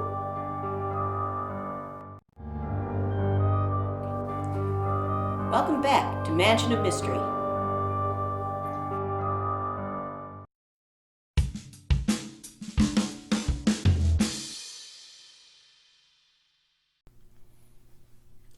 Hi, we're back. And since EBDC has been banned from the local Halloween celebrations, we're going to have a party here of our own. Stupid neighborhood people. I want to go out and get candy. But EBDC, I filled your treat bag already. You know, but it's not the same if you don't threaten people for it. Moving on. I'm going to read you a nice, scary Halloween story. Ooh, does it got the monkeys? No? Monkey torture? Afraid not. There's a bad Halloween story. It's the story of a nice, heroic werewolf. What? I hate it already. It's about a werewolf who lives in a big mansion and he listens to music on his gramophone. Lady, what's the gramophone? It's an old device that people used to use to listen to music. Oh, so it's like an MP3 player? Well, something like that. Grumblings in the night. Feeling oh so hungry. Don't know what I'll eat yet. What is sounding tasty? Thinking about a pizza. I could go for a slice. But alas, my indigestion. Perhaps I should think twice. What about a hamburger? Juicy, filling up my tummy. But if that burger's far too big, I'll move round just like a mummy. Grumblings in the night. Oh, my stomach is still reeling. Still don't know what I'll eat yet. Might end up settling for candy. The Mansion of Mystery in the year 2020. CJ the werewolf sits listening to his beloved music, unaware that a man with a dark purpose is entering his home. Who's that speaking? I have no idea. Foul beast, who spawned from the pits of hell itself! Well, actually, Buffalo. Close enough. I have come to end your fiendish existence. Really? With a cross and a stake. Those are for vampires. That was last week. I'm a werewolf. Nevertheless, I shall end your reign of terror. Reign of terror? The closest I've ever come to a reign of terror was that one time I forgot to return a library book. Aha! The bat. A symbol of evil. I knew I'd find it here.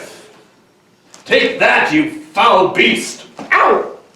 Hey, knock it off! Knock it off! Listen, I'm gonna start getting really cranky if you don't stop. Ow!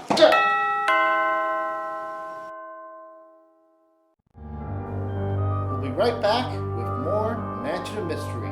Oh!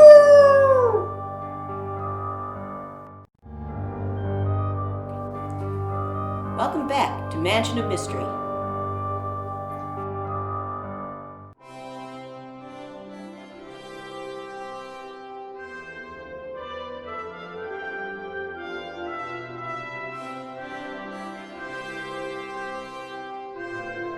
Involved in a dispute with your neighbor over the height of your backyard fence?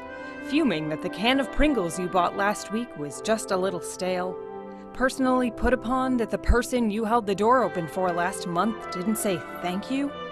The law offices of Shyster and Shyster are here to help you. No case is too small or insignificant, so long as you're willing to pay. Hi, I'm Nick Shyster, attorney at law. And I'm Nick Shyster, attorney at law. Only, you know, the real one. And we here at Shyster and Shyster want to ensure that you get the compensation you deserve in your legal case. Yeah, with my 30 years of legal experience and my son's very generous connections, Shyster and Shyster will fight and fight not to let your case get thrown out of court. That's right, Dad. You know, one of the things I really love about Shyster and Shyster is the dynamic we have in the office. You really feel like you're working with relatives. I can't agree with you more, son. And while it's true that I was a celebrity judge on that hit talent show, Americans Got Legal Fees, at the same time my son was a contestant, please understand that my son won completely because of nepotism. Really glad you've put me in your corner there, Dad.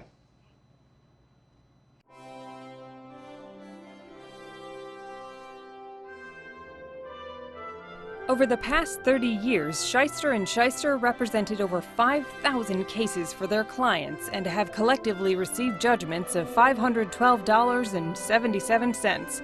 What more proof would you need for this very worthwhile investment?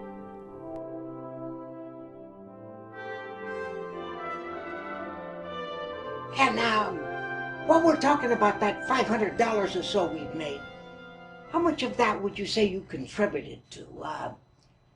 In my mind, it's about $17.50. Does that ring a bell with you? Not now, Dad. No, I'm just saying. Because it seems like one of us is not pulling their weight around here. Why don't you call your client and ask her if she thinks she's getting her money's worth? Can't this wait a little bit? I'm trying to get you some business here. Oh, my goodness. Well, there's a first time for everything, huh? All right, that's it. Listen up and listen good. This partnership, we're through. I can't believe I dealt with a schmuck like you for so long. I'll see you in court, pal. Oh, with your track record? Whoa, I'm quaking in my boots. Get real. It's bad enough. I had to bail my yetz of a son out of jail for petty larceny. And now this? I don't know where we went wrong. He takes after his mother. So if you're looking for passable legal counsel at a slightly less passable price, call 555-766-3862. That's 555-SON-DUMB. Operators are standing by. At Shyster and Shyster, the family that sues together will probably end up suing each other. We'll be right back with more Mansion of Mystery. Oh!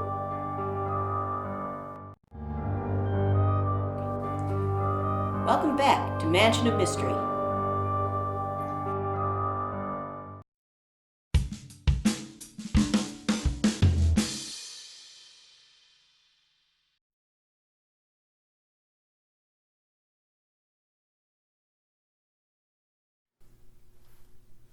Well, EBDC, how do you like the story so far?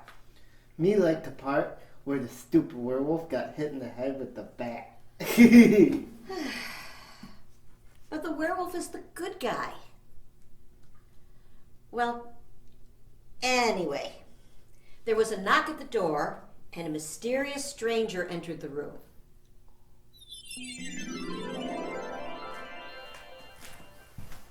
Friend of Satan.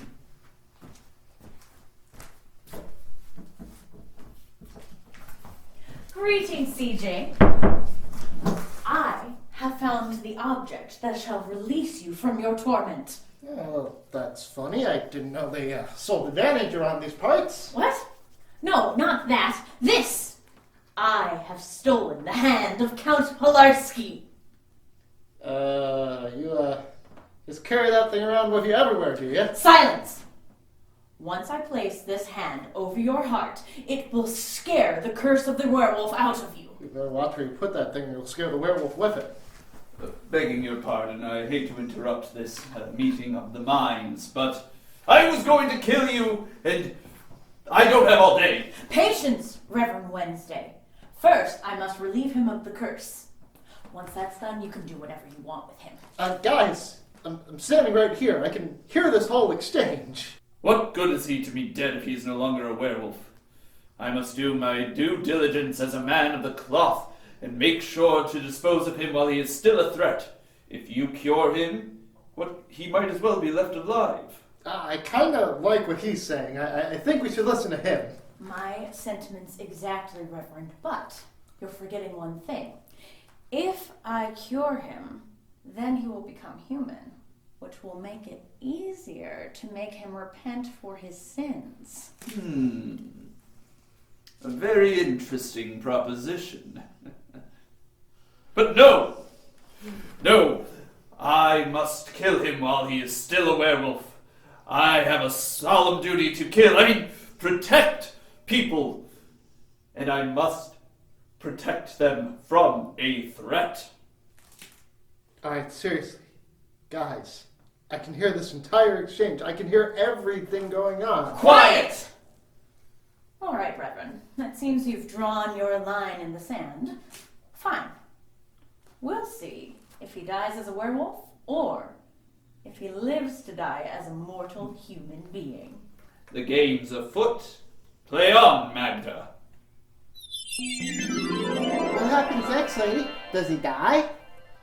Well, no. The two villains tried many times, but they were more interested in fighting each other than they were in fighting CJ. Well, yeah, that's all well and good, but when does he die? Well, we're just getting to the exciting part. Folks, we'll be back after more of The Legend of Sleepy Hollow while we break to build the suspense. Oh, dang it. We'll be right back with more Mansion of Mystery.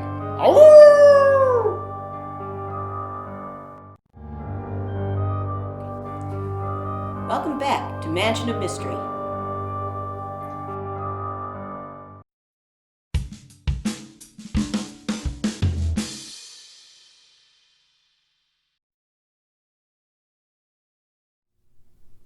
When's the werewolf gonna die? When's the werewolf gonna die? When's the werewolf gonna die? Settle down, sweetheart. Now, where were we? Werewolf was gonna die. No. Hold on. Now, where were we? Oh, that's right. Our two villains were trying to decide the best way to dispose of CJ. I, for one, think we should burn the devil at the stake.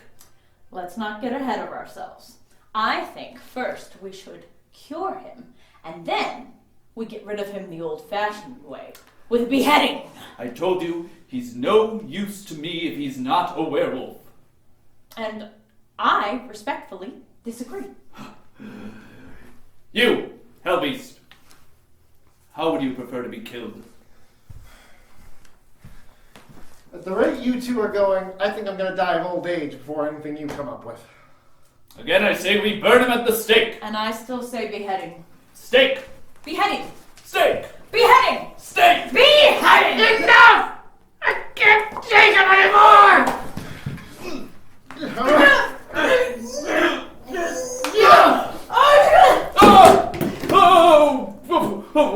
I cannot believe you touched me with that thing. Oh, disgusting.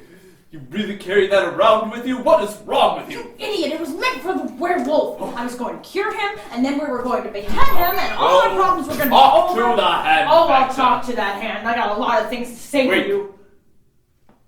Where did the demon go? Huh. Really smooth, Reverend. He's escaped. You know, you always do this. You think you know everything, and Don't you're pin this doing on everything me. Like, oh, I'm going to pin this on you. I'm going to pin this on you, and I'm going to pin that on you, and the other thing. How will you like it if I poked you? Oh, you can poke me all you want with that disgusting hand.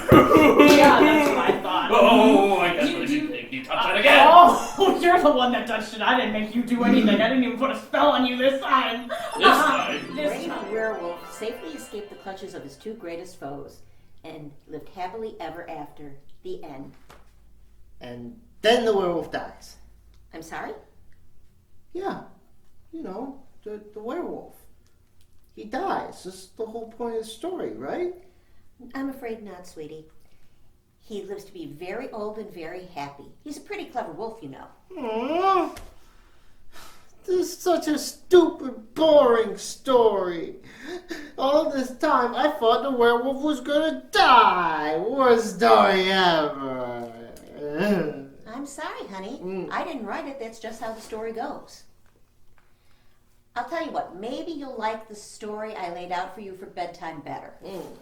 In the meantime, I'm just going to put the book away and bring out some more candy, okay?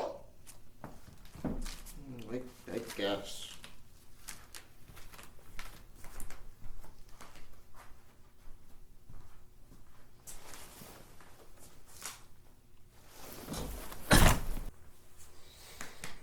Don't tell lady. Happy Halloween.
Hello, I'm Scarlett. Welcome to the Mansion of Mystery.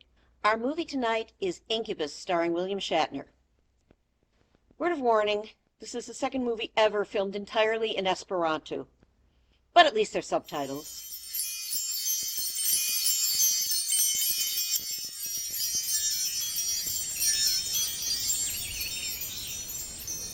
Well, I don't know how I got here. It wasn't my portal. Although maybe I can use it to go home. Portal open! Uh-oh. Well, I don't know if anybody out there can see or hear me, but if you can, enjoy part 1 of Incubus. We'll be right back with more Mansion of Mystery. Ow!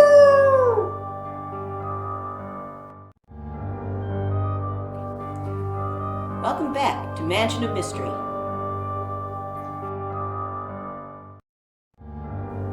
We'll be right back with more Mystery. Ow!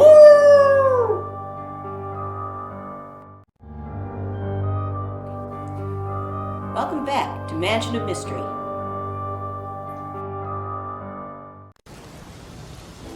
The Mansion of Mystery in the year 1897.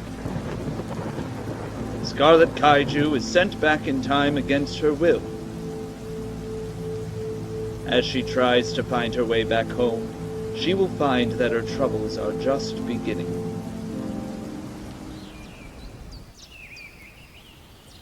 Hi, we're back, and I don't know where or when I am. Oh, Farnsfield, thank goodness.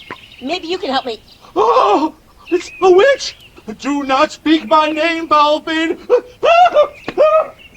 I'm going to take a wild guess that we're not in my present time. There she is, Reverend Wednesday. She spoke my name, and she appeared out of nowhere. Reverend Wednesday? I'm guessing the gene pool in that family is a little shallow. Madam, I must ask, how is it that you know the name of my dear friend, Sir Remington Farnsfield? He's a ghost that haunts my house. A ghost? See? She threatens me.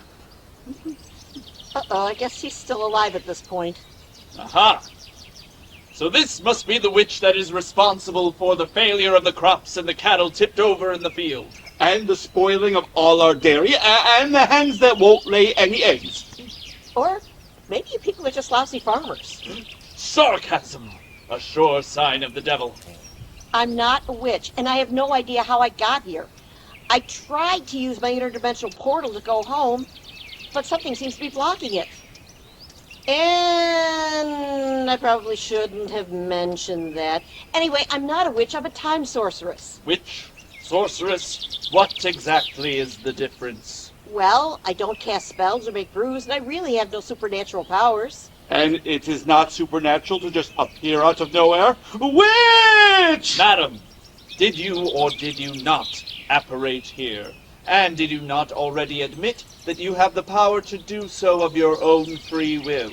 Well, yes, and technically yes, but I don't seem to be able to do it at the moment. Then, it is my duty as the spiritual leader of this community to charge you with witchcraft. Your sentence will be carried out in approximately 20 minutes. Sentence? Aren't we going to have a trial first? What would make you think that? You are obviously guilty. Why would we waste the town's money on a trial?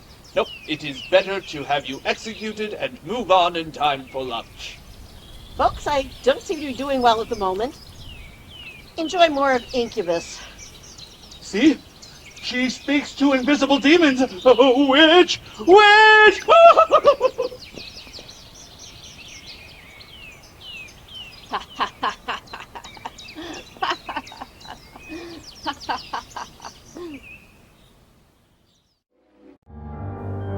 be right back with more Mansion of Mystery. Ow!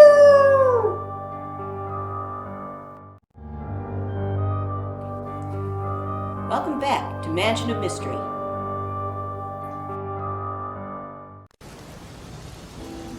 The Mansion of Mystery in the year 1897. A woman displaced in time faces a terrifying fate at the hands of two familiar faces that do not recognize her.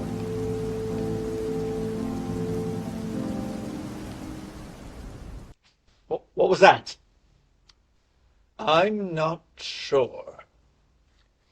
Hi, we're back, and apparently I'm going to be burned at the stake. Certainly not. What would make you think that? Do you think we are barbarians? You will not be burned at the stake. Well, that's a pleasant surprise. The penalty for witchcraft is hanging. Ugh, that's a relief. See? More sarcasm. She certainly is a witch. Wait a minute. This is America. The Sixth Amendment of the United States Constitution guarantees the right to a fair trial. Unfortunately, the witch is correct. Drat! That liberal cabal and their creation of this obstruction to the cause for justice. Well then. All right. You will have your trial. But, seeing that I will be the one presiding, and Farnsfield here is the only witness, do you not have some idea how this is destined to turn out? I'm hoping I can stall long enough to find a way out of this.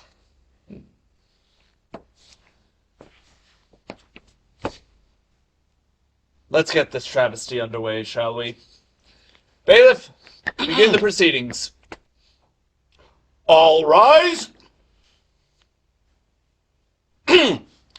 This tribunal has begun. The Honorable Reverend Gregory Wednesday presiding. If you need me, Your Honor, I will be off preparing the noose. Very well, Farnsfield, you're excused. Will the witch step forward? I mean, stay seated where they are. You mean the accused, don't you, Your Honor? Whatever. Witch, how do you plead? First, my name is Scarlett Kaiju, and secondly, I'm not a witch. I have nothing against them personally, and I certainly don't want to see someone executed for being one, but I am not. Uh-huh. And is it not true that you appeared out of thin air, frightening poor Farnsfield? Yes, but it wasn't something I made happen. Don't forget she threatened to turn me into a ghost. I didn't say I'd make you a ghost. I thought you were a ghost. It's a little hard to explain. I am ready to proceed with the sentencing of the witch. I mean, accused. Wait a minute, that's it? That's what you call a fair trial? And I didn't even get to testify. This is more than what we did for the last 12 witches. I mean, accused. You'll just have to live with it. Well, I'm starting to get a tight feeling around my neck. Folks, enjoy more of Incubus, and hopefully I'll still be here when you get back. Stop talking to unseen forces. They can't help you now. Oh, give it a rest, Farnsfield.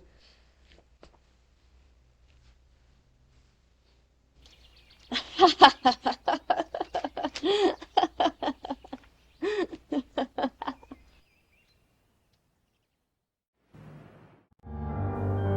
be right back with more Mansion of Mystery. Oh!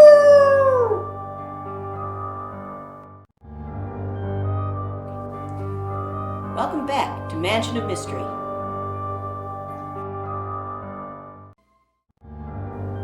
We'll be right back with more Mansion of Mystery. Oh!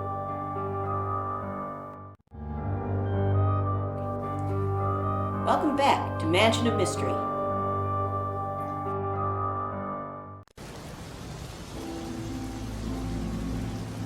The Mansion of Mystery in the year 1897. A trial is being held to determine the fate of a woman from another time. It isn't going well for her.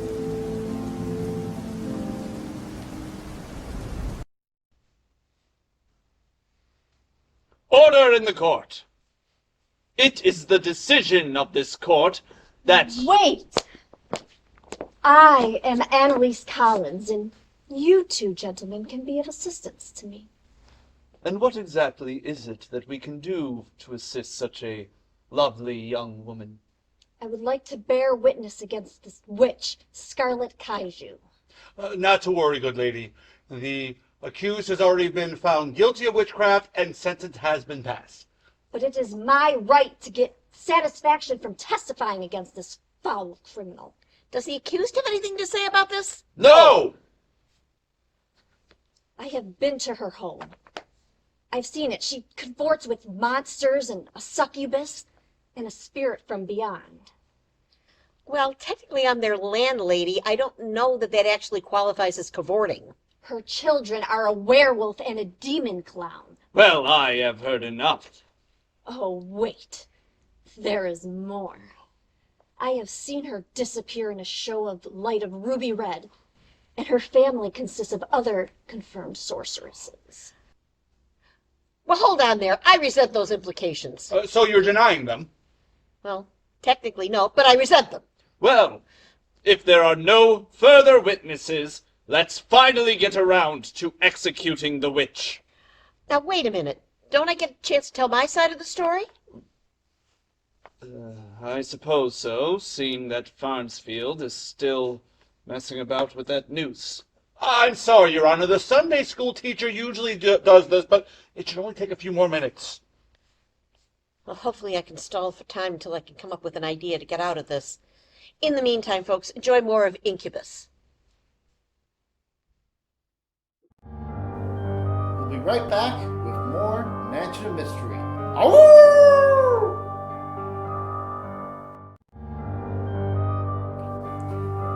Welcome back to Mansion of Mystery. Hello. I am Annalise Collins, proprietor of Bell Book and Wormwood Lotions and Potions. Have you ever been in love with someone, only for them to throw you to the curb? Well, come to me for help. I will give you a potion that will bring him to your side. And if that doesn't work, I'll make a voodoo doll to help you eliminate the competition.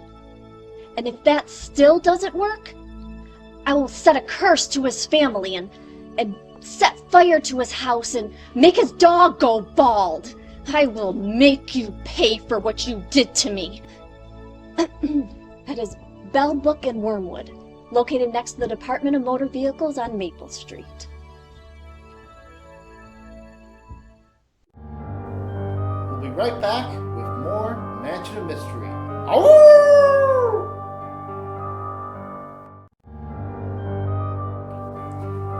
Welcome back to Mansion of Mystery.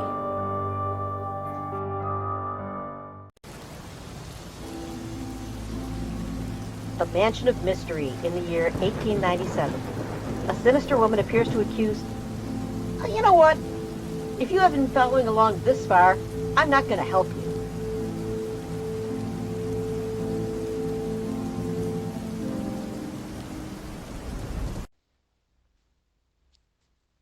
Hi, we're back, and I'm vamping for time to stop Reverend Wednesday from hanging me for witchcraft. Vamp? So she's a vampire? No, but I would know a vampire if I saw one. Annalise, what exactly do you have against me? Nothing at all. But I would stop at nothing to get revenge on that wealthy, pasty-faced man who married me and then rejected me. Who do you think I am? I don't know, Amber Heard? No, but you're getting warmer. You're the one responsible for bringing me here. But why? What have I done to you? Nothing at all. But I've been torturing my ex-husband's family for generations, and people are finally starting to ask questions. I needed a scapegoat, and frankly, you looked so guilty I didn't even have to frame you. And then what? After they hang me, are you planning on giving up witchcraft? Of course not. But it's going to be several generations before these idiots figure out that I'm responsible. What is this? Are you threatening this good woman? Oh, yes, and she said she would bring the plague to my entire family. And we all know that she turned her son into a werewolf. That was his paternal grandmother. I had nothing to do with it. Farnsfield, are you finally ready with that noose? I think so. Well, it doesn't have to be pretty, just functional. Scarlett Kaiju, it is the decision of this court that you are found guilty of witchcraft. May the Lord have mercy on your soul. Don't worry, Scarlet. I've come to rescue you. Look, she's, summoned a demon to rescue her. Caiaphas, prepare for takeoff. All systems ready, Captain Punter. Well, folks, enjoy more of Incubus while we get the heck out of Dodge, or wherever the heck we are.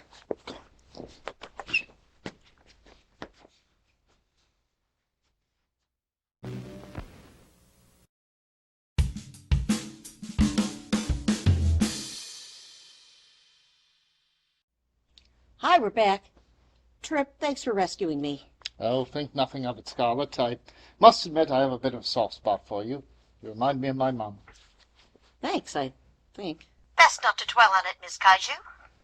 Well, I'm afraid I must dash. I have a little bit of a, shall we say, mutiny going on. Nothing serious, you understand. Spira is just planning my imminent death. Well, that sounds like business as usual on the ambush bug. Sadly, yes. Thanks again for the rescue. Anytime. Say hi to CJ for me. Will do. Folks, we hope you enjoyed the show. We'll see you next time.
The Back Room at the Blue Whale is a Dark Shadows podcast.